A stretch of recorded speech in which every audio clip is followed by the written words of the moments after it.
Bark নামে দ্বীপ, যেখানে ড্রাগন ও ভাইকিংদের মধ্যে বছরের পর বছর যুদ্ধ চলে। সেখানেই শুরু হয় কাহিনী। হিকাপ স্টাইক দ্য ভাস্টের ছেলে। সে একটু ভিন্ন ধরনের। সে ড্রাগন হত্যা নয়, বরং সৃষ্টিশীল উদ্ভাবন ও শান্তির স্বপ্ন দেখে। তো মুভিটি পরিচালনা করেছেন ডেন ডব্লিউএস, যিনি 2010 সালে হাউ টু ট্রেন ইউর ড্রাগনের অ্যানিমেশন ভার্সন বানিয়েছিলেন, যেটা লাইভ ভার্সন হচ্ছে এইটা, যেটা 2025 সালে 13 জুন ইউএসএতে রিলিজ হয়েছে, যার IMDb rating 8.1 out of 10। Wow, চলো শুরু করা যাক। একটা ছোট্ট ইন্ট্রো। ও চ্যানেলটি সাবস্ক্রাইব করে দিতে ভুলো না কিন্তু। একটা দ্বীপ, বার্ক, একটা ছোট্ট দ্বীপ যেখানে প্রচন্ড শীত এবং মাঝে মাঝে ঝড় আসে, পরে বরফও। কিন্তু এত কিছুর পরেও সবচেয়ে বেশি বিপদ হচ্ছে কি সেটা জানো? সেটা হচ্ছে ড্রাগন। এটি মূলত ড্রাগনদেরই এলাকা, তাই সাধারণ মানুষ এখানে বসবাস করতেই পারে না। কারা বসবাস করে? যারা ভাইকিং, তারা মানে যারা যোদ্ধা, তারা এখানে বসবাস করতে পারে। ড্রাগনরা আসে রাত্রিবেলায় এবং নিয়ে যায় ভেড়ার পালগুলো, মাঝে মাঝে নিয়ে যায় এগুলো ওরা।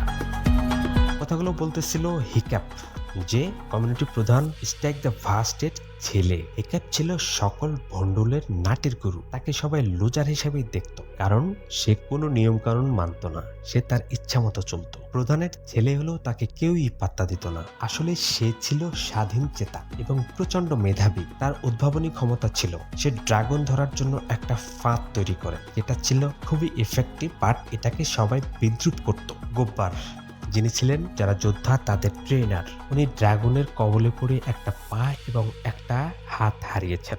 তো এক রাতে যখন ড্রাগন কমিউনিটিকে আক্রমণ করে, তখন হিক্যাপকে বলা হয় যে ঘরের ভিতরে থাকার জন্য, কারণ সে যুদ্ধ করতে পারে না। তার স্বাস্থ্য যথেষ্ট লিকলিকে টাইপের, তার মানে সাধারণ যোদ্ধাদের মতো তার শরীর না।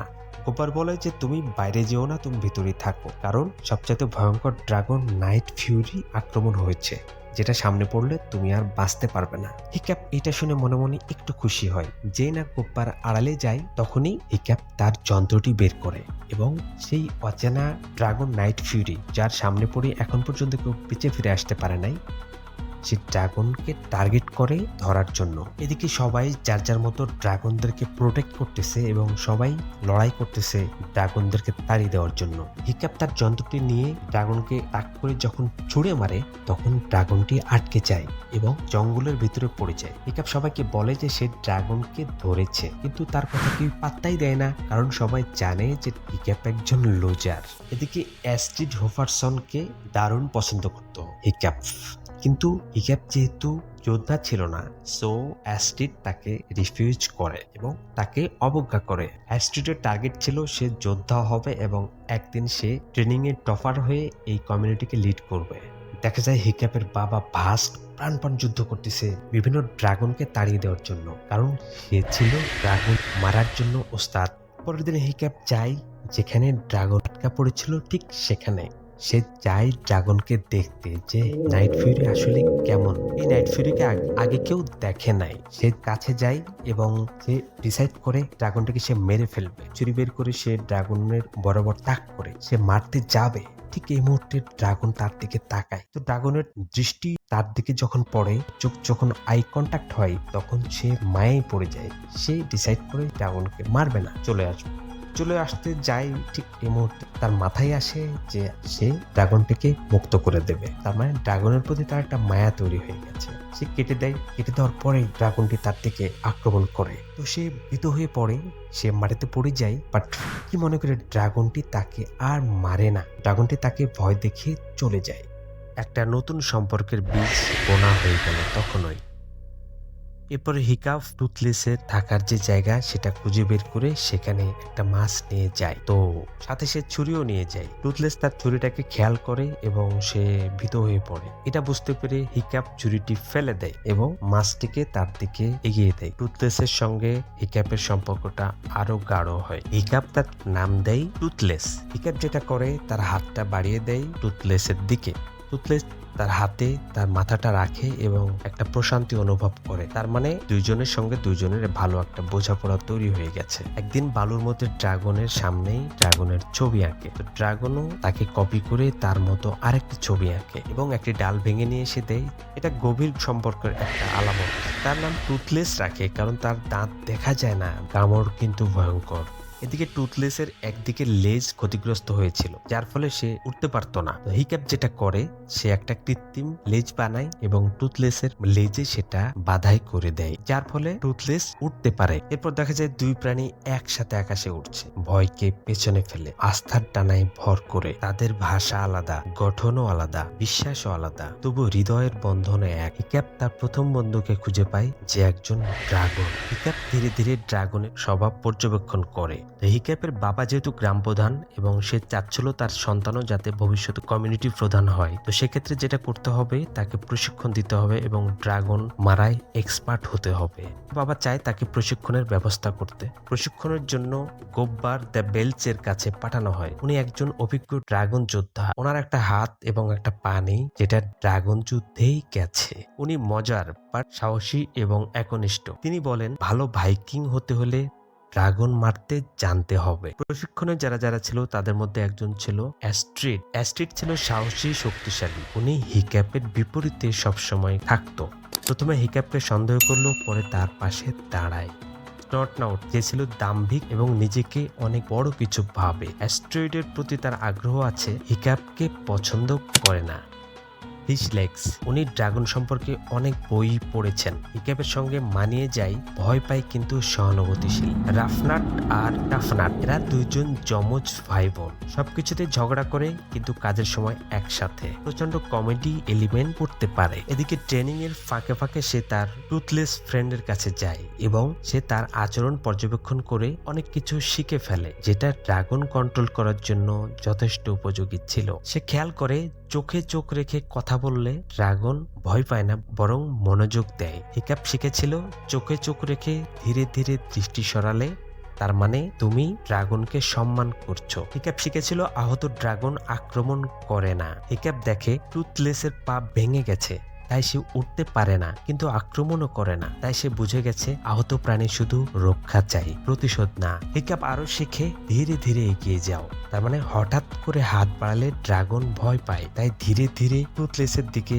মাথা নিচু করে হাত বাড়িয়ে দিলে তারা সম্পর্ক তৈরি করে। তার মানে নিজেকে আক্রমণকারী না বানিয়ে বিশ্বাসযোগ্যতা দেখাও। খাবার দিয়ে বন্ধুত্ব তৈরি। হিক্যাপ প্রথমে টুথলেসকে মাছ খেতে দেয়। ড্রাগন খাবারকে বন্ধুত্বের চিহ্ন হিসেবে দেখে। তার মানে পেট পুরো হলে রাগ কমে যায়। হিক্যাপ টুথলেসের শারীরিক ভাষা বোঝে। ড্রাগন কখন আক্রমণ করবে, কখন ভয় পাচ্ছে, কখন রিল্যাক্স হচ্ছে, সব বুঝে যায় তার কান, পাখা ও লেজ দেখে। হিক্যাপ আরো বুঝে যায় যে স্পর্শে সম্পর্ক গড়া যায়। অনেক ধৈর্যের পর একদিন টুথলেস হিক্যাপকে নিজে থেকে স্পর্শ করতে দেয়। এই মুহূর্তে বন্ধুত্ব জন্ম দেয়। তার মানে শত্রুকে যদি হাত দিয়ে ছুঁতে পারো, তাহলে সে আর শত্রু থাকে না। Flight simulation. হিক্যাপ টুথলেসের পা ভেঙে টুথলেসের ভাঙা লেজের নিজের একটা গ্যাজেট তৈরি করে এবং সে ড্রাগনকে উঠতে সহায়তা করে। তার মানে ড্রাগন বুঝতে পারে এইটা তার উপকারে আসতেছে। সহযোগিতা মানে সম্পর্ক। প্রশিক্ষণের ব্যাপারটা প্র্যাকটিক্যালি এবং থিওরিটিক্যালি দুইভাবেই হয়। তো প্র্যাকটিক্যালি ব্যাপারটা হচ্ছে প্রতিটা ড্রাগনকে ছেড়ে দেওয়া হয় এবং সেই ড্রাগনকে কিভাবে কন্ট্রোল করতে হয় মেন্টর হিসেবে সেটা প্রশিক্ষক বলে দেয়। সে অনুযায়ী তারা নিজেদেরকে ডিফেন্স করে। বাট একদিন তাদেরকে একটা বিখ্যাত বই পড়তে দেওয়া হয়, যেটা অনেক রেসপেক্টেড বুক। তো বইতে মূলত 6 প্রকার ড্রাগনের ডিফাইন করা হয়। সেটা হচ্ছে রেড ডেথ, এটা হলো মিস্ট্রিয়াস শ্রেণীর, বিশাল আকার, অন্য ড্রাগনদের শিকার করে এনে খেতে বাধ্য করে। ফাইনাল ক্লাইম্যাক্সের প্রধান ভয়ঙ্কর ড্রাগন এটা। তারপরের ক্লাসটি হচ্ছে আইডওয়াস জিপ্লিব্যাক। এটা সাধারণত 2টি মাথার হয় এবং 2টি মাথা দিয়েই আগুন ছড়াতে পারে। তারপরের শ্রেণীটি হচ্ছে মনস্ট্রাস নাইটমোর। এটা নিজের গায়ে আগুন জ্বালিয়ে আক্রমণ করতে পারে। এটা খুব ভয়ঙ্কর এবং অ্যাগ্রেসিভ হয়। গ্রোনকেল, এটি ভারী এবং গোলাকার, পাথর খায়, পাথর গলিয়ে আগুনের বোমা ছোড়ে। দেখতে কম ভয়ঙ্কর কিন্তু কার্যকর। এরপরটা ডেডলি নেডর। এটা রং চঙ্গে এবং ধাতব কাঁটায় ভর্তি, লেজ দিয়ে তীক্ষ্ণ কাঁটা ছুঁড়ে মারে, আগুনও ছুটতে পারে। ফাইনালি আসে সেটা হচ্ছে নাইট ফিউরি। এটা অনেক বেশি ভয়ঙ্কর এবং এই প্রজাতিটি সম্পর্কে তাদের কোনো ধারণাই নাই। তারা বইতে এই প্রজাতি সম্পর্কে খুব বেশি কিছু লেখেই নাই, কারণ এর সামনে পড়ে ফিরে আসার মতো একজনকেও পাওয়া যায় নাই। পর্যায়ক্রমে 4টি ড্রাগন দিয়ে তাদেরকে বিভিন্নভাবে ট্রেনিং করানো হয়, যেটা প্র্যাকটিক্যাল ট্রেনিং। এই ট্রেনিংয়ে প্রতিটা ড্রাগনকে বশ করা এবং ডিফেন্স করার নতুন নতুন কৌশল অ্যাপ্লাই করে, যার ফলে সে সবার থেকে এগিয়ে থাকে এবং সবচেয়ে বেশি মার্ক পেয়ে যায়। সেখানে গতি নামে গ্রামের একজন বয়স্ক মহিলা বিচারক হিসেবে থাকেন। গতি একটু ভয়ঙ্কর টাইপের। সে মুখে কিছু বলে না, ইশারা বা প্রতীক দিয়ে কথা বলেন। তার পিঠের ঝোলা এবং গলায় হাড়ের মালা, আর মুখে সবসময় রহস্যময় ভাব থাকে। যাই হোক, ফাইনালি তাদের পরীক্ষায় হিক্যাপ একটার পর একটা ট্রিক্স ব্যবহার করে, যেগুলো সে তার বন্ধু ড্রাগনের কাছ থেকে শিখেছে, সেগুলো ব্যবহার করে প্রতিটি পরীক্ষায় সে জয়ী হয়ে যায় এবং তার এই রেজাল্টের জন্য তার বাবা অনেক গর্ববোধ করে। সে ধরে নেয় যে তার স্ত্রী হত্যার প্রতিশোধ মনে হয় তার ছেলে নিতে পারে। তার স্ত্রী হত্যা মানে তার স্ত্রীকে এই ড্রাগন বাহিনী তুলে নিয়ে যায়। হিক্যাপের একটা সম্পর্ক তৈরি হয় এবং হিক্যাপ অ্যাড্রিসকে পছন্দ করে ফেলে, কিন্তু অ্যাড্রিস হিক্যাপকে খুব একটা পাত্তা দেয় না। তো যখন ফাইনালি হিক্যাপ জিতে যায়, তখন অ্যাড্রেস হিক্যাপের পিছু নেয় যে সে কোথায় যায় সেটা পর্যবেক্ষণ করার জন্য। তো একদিন সে হিক্যাপকে অনুসরণ করতে করতে সেই ড্রাগনের এলাকায় চলে যায় এবং দেখে যে সেই ড্রাগনের সঙ্গে হিক্যাপের খুব ভালো একটা সম্পর্ক। প্রথমে ভয় পেয়ে গেলেও অ্যাড্রেস বুঝতে পারে যে ভালোবাসা দিয়ে আসলে ড্রাগনকে জয় করলে ভয়ের কিছু নেই। প্রথমে দেখার পরে অ্যাড্রেস ভয়ে দৌড় দেয়, কিন্তু হিক্যাপ তাকে থামায় আর বলে সকল কাহিনী। হিক্যাপ অ্যাড্রেসকে টুথলেসের পিঠে উঠায় এবং তারা একসাথে উঠতে যায়। টুথলেস ভয় পায় না, বরং অ্যাড্রেসকে বহন করে।